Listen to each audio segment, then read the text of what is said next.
Hello everybody, my name is Sarah, also known as Weight Watcher Cape Cod Woman. And today's topic is moving the needle. So when I say moving the needle, do you think of that old healthometer scale that you would step on and the needle would only go one way and that was clockwise, never counterclockwise? Well, it's more than just that. Moving the needle for me is making those changes, making those lifestyle changes that without them, the needle will move in the clockwise way. So, a lot of you know that I am a routine and ritual kind of gal, and I rely heavily on the prior planning, the pre-planning, the pre-packing, the grocery shopping, the dicing, the storing, all those little things. And that helped me move my needle. It was about a year ago. Now, I'm 64 now. I've been on maintenance since October 2014. And about a year ago, my needle was not moving in my life at all. I was eating at everything. I was angry. I was frustrated.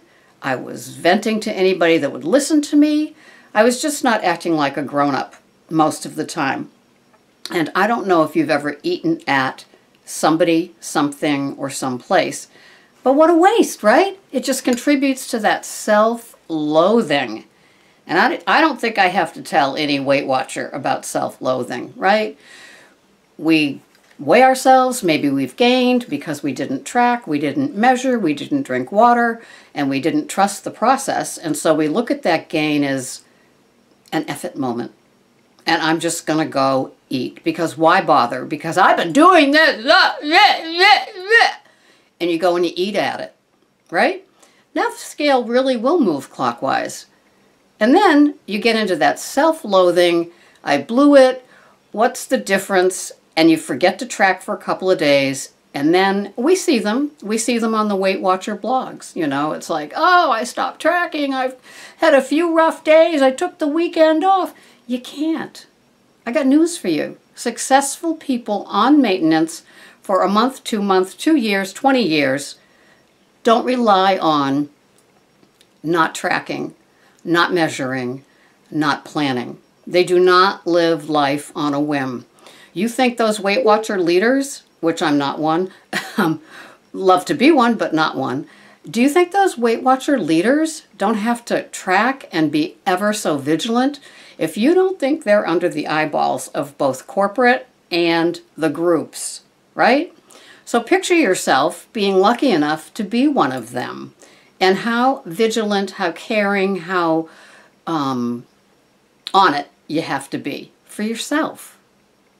It's for yourself, but when you are doing the right thing for yourself, do you think others benefit? Of course they do. We're easier to get along with. We're easier to go with the flow. Little things like shoelaces or traffic or lost emails, any of those things don't get to us quite as much as when we're in that self-loathing mode. So I needed to move my needle, and I made 4 big changes. It was last year at this time because May is an important month to me. I made 4 big changes in my life, and one of them was to go to Weight Watchers. And actually it was June by the time I got to Weight Watchers, but the seed must have been planted somewhere. I don't know where. All I know is that it was the last door on the left for me, which is really kind of weird. I wasn't a big follower of all these other weight loss programs, so it wasn't like I came to Weight Watchers with like this ugly attitude about that one doesn't work and that one costs too much money and that one's a scam. I didn't come with those sort of things. I just came here knowing that I could choose. I could choose my own menu. I could choose. I had 26 points. It was kind of like being free to shop, right? And I'm a shopper. So I could shop for the foods that would fit into my 26 points for the day. And I love it. I love it. I loved it then. I love it now. I dove right in. They strongly suggested you don't do the points at first. You just kind of get used to whatever it was. I think it was simply filling with 7 points to play with. I dove right in. That's it. I was ready. And so little by slowly, I began to lose. And it was little by slowly, and that's okay.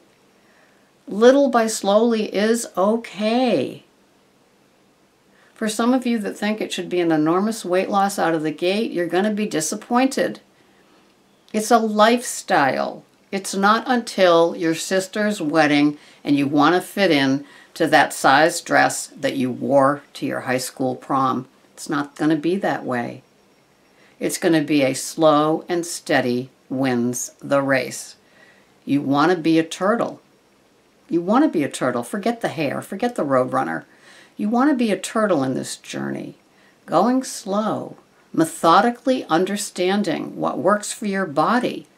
Think how lucky we are. We don't have to follow what somebody else is telling us is going to work. Oh, God, do I resist those sort of things. And don't get me wrong, a lot of people also think that they can still tell people on Weight Watchers how they should do it.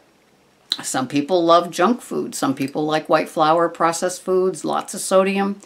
They love to have those sort of things, and I'm not one of them. So you can turn me off now. I am more organic, whole foods, less processed or no processed, slowly evolving into the person that I am today. I'm very lucky. I don't like condiments, and I'm not a soda drinker. So I didn't have to give up a lot of the things that a lot of people are used to having and really feel like a sacrifice or a compromise. But what I had to learn how to do was weigh and measure. My little trusty measuring cups and spoons, my little Martha Stewart scale, my cute little glass containers. I had to learn how to use those tools and use them every day. And so I had to learn what worked for me.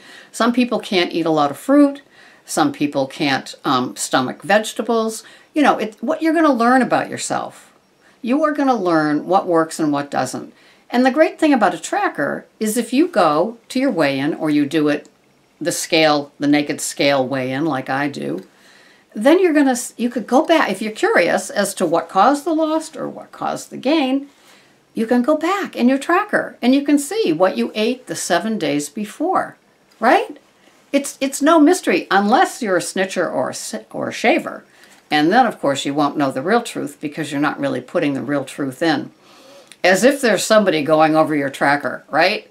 It's not like anybody else is looking at it and saying, you're a liar.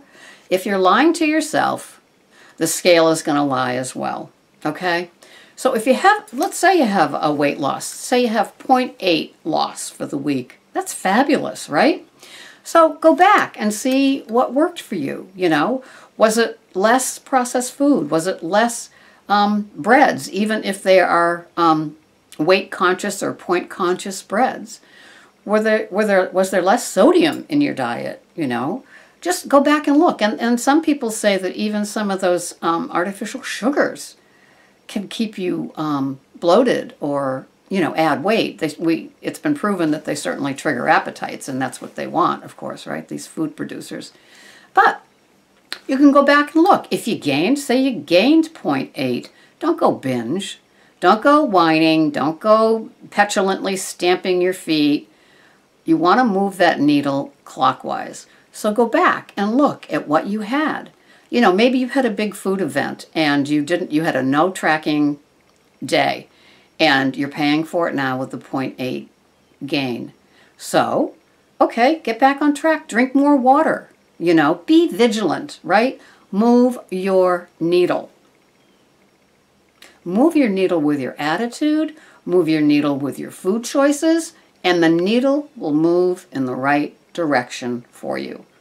And if you're on maintenance, the needle won't move. And you will be one happy camper. So, thank you for watching my Move the Needle video. I hope you have a wonderful day. I hope you track, you measure, you weigh, and you stay within your points. Have a wonderful day. This has been Sarah, Weight Watcher, Cape Cod Woman. Bye-bye for now.